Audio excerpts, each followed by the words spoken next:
يبلغون رسالات الله ويخشونه ولا يخشون أحدا إلا الله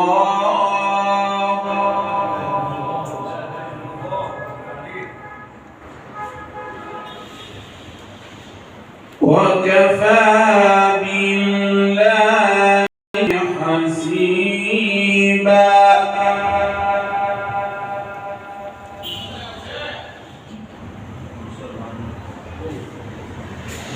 ما كان محمد أبا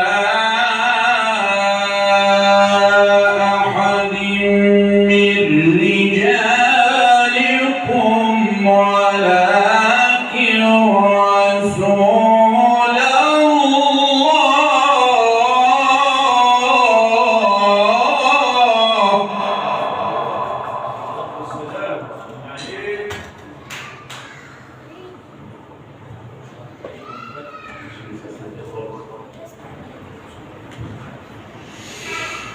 ما كان محمد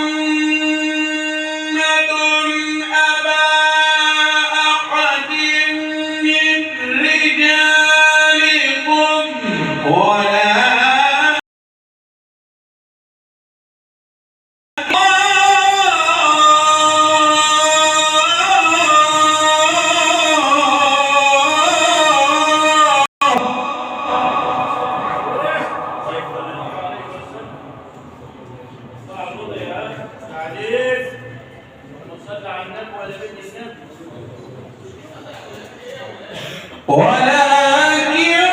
رسول الله وخاتم النبيين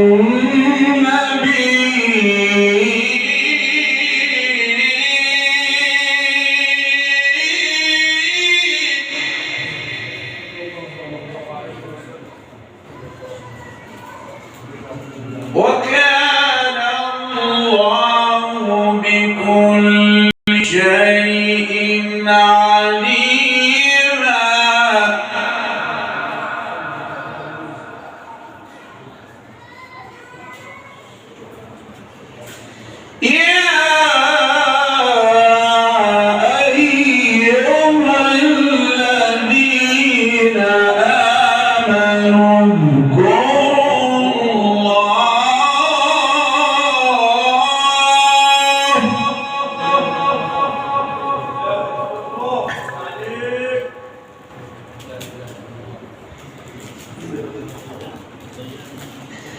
يا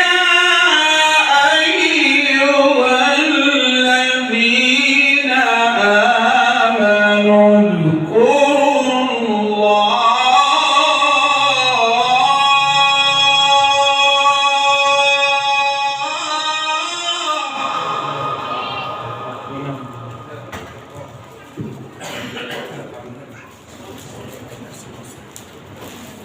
يا أيها الذين آمنوا اذكروا الله ذكرا كثيرا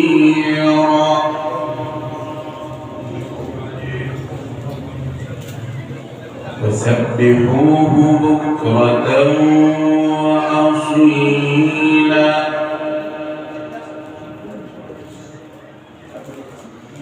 هو الذي يصلي عليكم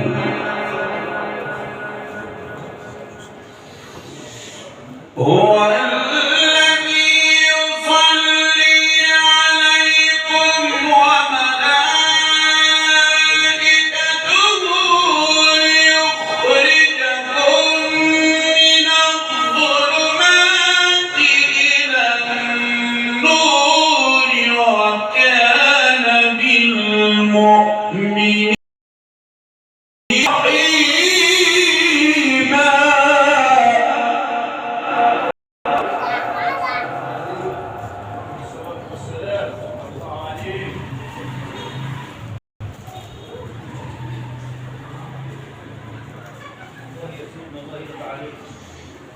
هو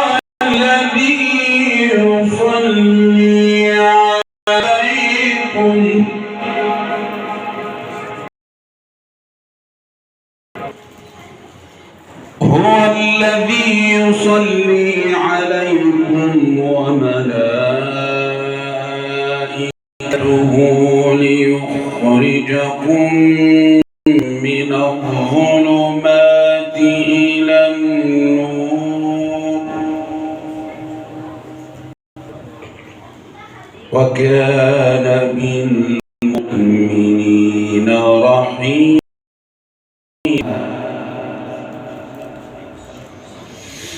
وكان بالمؤمنين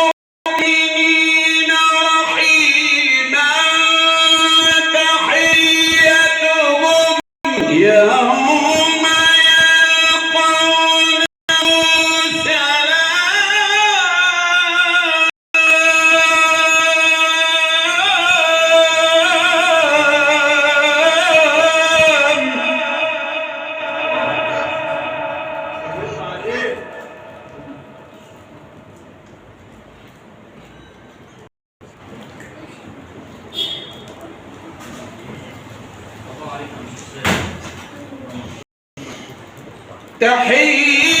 تحيتهم يوم يلقونه سلام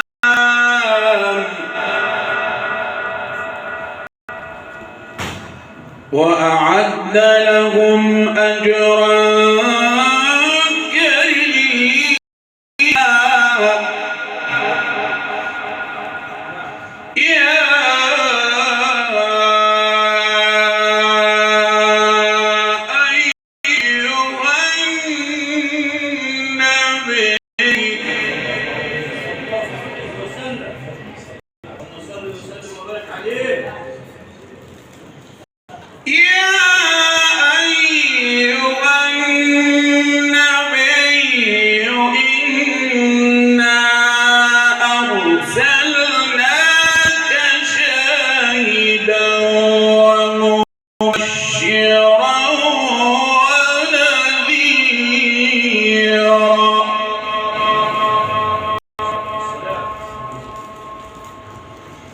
وداعيا إلى الله بإذنه وداعيا إلى الله بإذنه وسراجا منيرا وبشر المؤمنين بأن لهم من الله فضلا كبيرا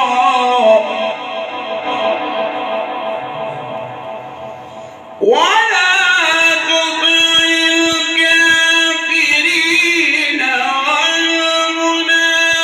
والمنافقين ودع أذاهم وتوكل على الله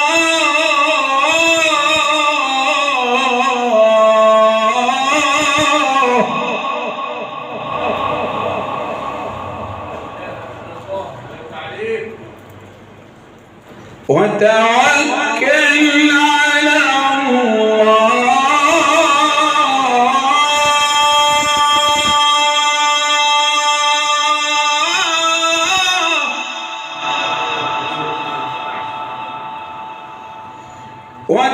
وتوكل على الله وكفى بالله وكيلا صدق الله العظيم.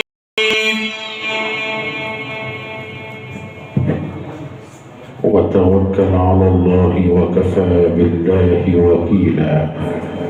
ما أجمل أن تجعل اعتمادك وتوكلك على الله سبحانه وتعالى، ودائما إذا سألت فاسأل الله، وإذا استعنت فاستعن بالله، وإذا توكلت فتوكل على الله، وكفى بالله وكيلا. تلاوة قرآنية عطرة مباركة، وفضيلة القارئ الشيخ سالم سليم محمد، حيث تقام هذه الاحتفالية الدينية احتفالا بميلاد الحبيب المصطفى صلى الله عليه وسلم، تحت رعاية وزارة الأوقاف المصرية الممثلة في السيد معالي وزير الأوقاف بجمهورية مصر العربية، السيد معالي وكيل وزارة الأوقاف بمحافظة الشرقية الدكتور مجدي بدران، السيد مدير عام إدارة أوقاف الإبراهيمية الدكتور عمرو طه، السادة العلماء الأجلاء الذين حضروا معنا كلا باسمه. كل عام وأنتم جميعا بخير. فما أجمل أن نحتفي ونحتفل بميلاد الحبيب صلى الله عليه وسلم، شفيع المسلمين يوم العرض على رب العالمين. هيا بنا إلى ساحة العلم والعلماء ورثة الأنبياء. وفي رحاب هذه الكلمة العطرة المباركة السيد صاحب الفضيلة مولانا الشيخ صلاح إمام مسجد أبو غنيم بمدينة الإبراهيمية.